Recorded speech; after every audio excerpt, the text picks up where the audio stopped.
The room was packed with media, advisors, and curious onlookers, all buzzing with anticipation.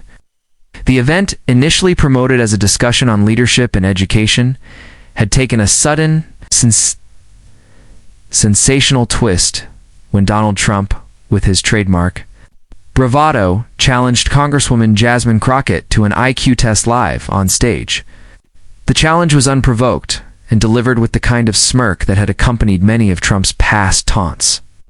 "Let's see if you're as smart as you talk," he said, holding up a card labeled IQ test, clearly designed more for theater than serious comparison. The crowd gasped, unsure whether to laugh or recoil. Crockett remained seated, unshaken. She didn't flinch. Instead, she slowly reached into her folder, pulled out a sealed white envelope, and placed it gently on the table in front of her.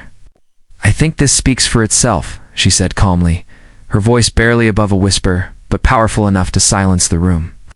And in that moment, everyone leaned forward, not toward Trump, but toward her. Trump chuckled nervously, misreading the silence. "Is that a letter of surrender?" he joked, trying to keep control of the moment. Crockett didn't answer. She simply unsealed the envelope with quiet precision. Every sound, the tear of paper, the click of the seal was magnified in the intense stillness. Then she unfolded the contents and held up a letter, one with a prominent seal from Mensa International. The camera zoomed in.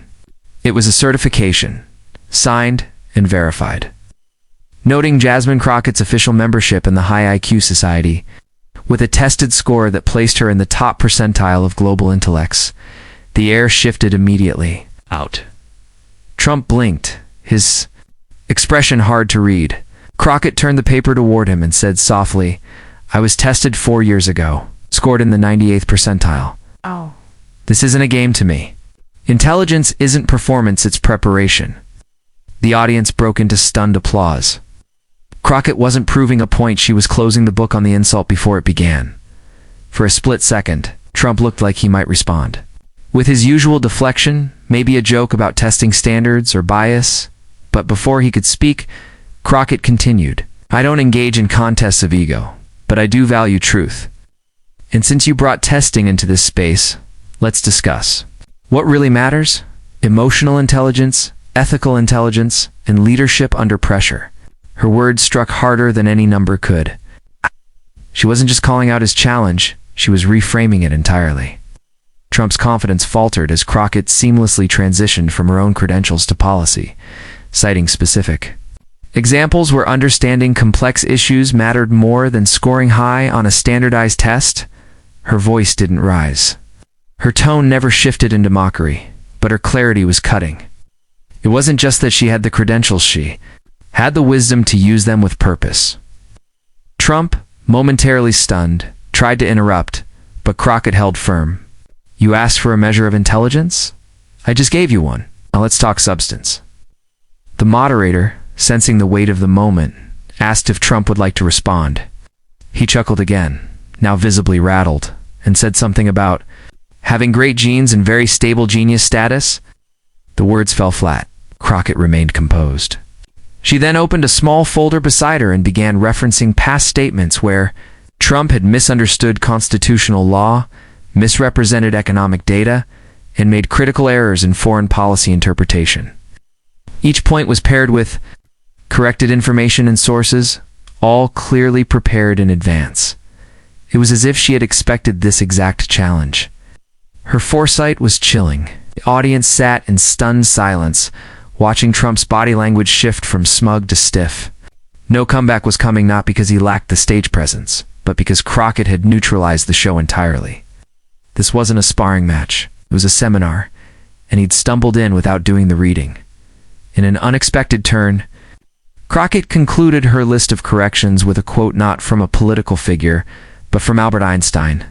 "The measure of intelligence," she said, "is the ability to change." She looked Trump square in the eye. "So let me ask, what have you learned? What have you admitted, evolved, or grown from in the last 10 years? Trump blinked. He opened his mouth, but no words came. Crockett didn't gloat. She sat back, hands folded, letting the silence do the work. The cameras panned across the crowd. Even Trump's own team avoided eye contact, the challenge he issued meant to. Belittle and corner had instead opened a floodgate of truth that he had no defense for. Crockett's IQ wasn't just a number on a page, it was present in every carefully chosen word. Every fact-checked reference, every graceful deflection, and the crowd knew it. Intelligence had just taken the stage and spoken fluently in clarity. After a long pause, Trump attempted to reset the tone by pivoting to real-world intelligence and success in business. Crockett, unfazed, acknowledged that success could take many forms, but reminded the audience that ethical intelligence was the foundation of sustainable leadership. "You can build towers," she said, "but if you ignore the blueprint of accountability, they'll crumble under the weight of ego." The metaphor struck hard. Trump, clearly trying to keep a grip, called her remarks dramatic. Crockett tilted her head and replied, "Facts are not drama, they're direction." The audience, already swaying in her favor, erupted in laughter and applause. It was becoming clear this wasn't just about an IQ score. It was about vision. Trump had brought a test. Crockett brought a masterclass. How the difference between them grew more evident with every passing minute. She was playing chess on a board he thought was checkers. The next question from the moderator dealt with education policy, and Crockett took the opportunity to shine further. She outlined specific reforms, discussed underfunded schools, digital access, teacher pay, and neurodivergent inclusion. Her knowledge was detailed and actionable. Trump followed with vague affirmations about choice and parents knowing best, but his answers lacked grounding. Crockett then asked him if he could name the individuals with disabilities education, act just the name, not even the content. He couldn't. She named it, then added key provisions by memory. "It matters," she said, "because if we're going to talk intelligence, let's talk about recognizing the full range of human ability." The crowd applauded again. Trump looked away, his smile now brittle. He wasn't used to being outdone, especially not with such finesse. But Crockett wasn't there to destroy him. She was there to remind the country what real knowledge and real leadership looked like under pressure. As the event neared its end, the moderator gave each speaker one final minute. Trump used his to repeat his campaign slogans and question the fairness of the format. Crockett took a different route. She looked into the camera and spoke not to Trump, but to every young viewer watching. "Don't let anyone reduce your intelligence to a number, a stereotype, or a soundbite," she said. "Prepare, learn, challenge the world, but first challenge yourself. Because intelligence isn't about scoring higher, it's about rising higher." The room erupted. It was a mic drop moment, without theatrics, just truth delivered plainly. Trump glanced her way, eyes narrowed, but said nothing. There was nothing left to say. He had come to mock her intellect. In 36 seconds, she'd unsealed a letter. In 36 minutes, she'd dismantled a myth. The news cycle exploded within hours. Clips of Crockett's Mensa letter and calm dismantling of Trump's challenge spread across every platform. Major outlets called it the most elegant political takedown in recent memory.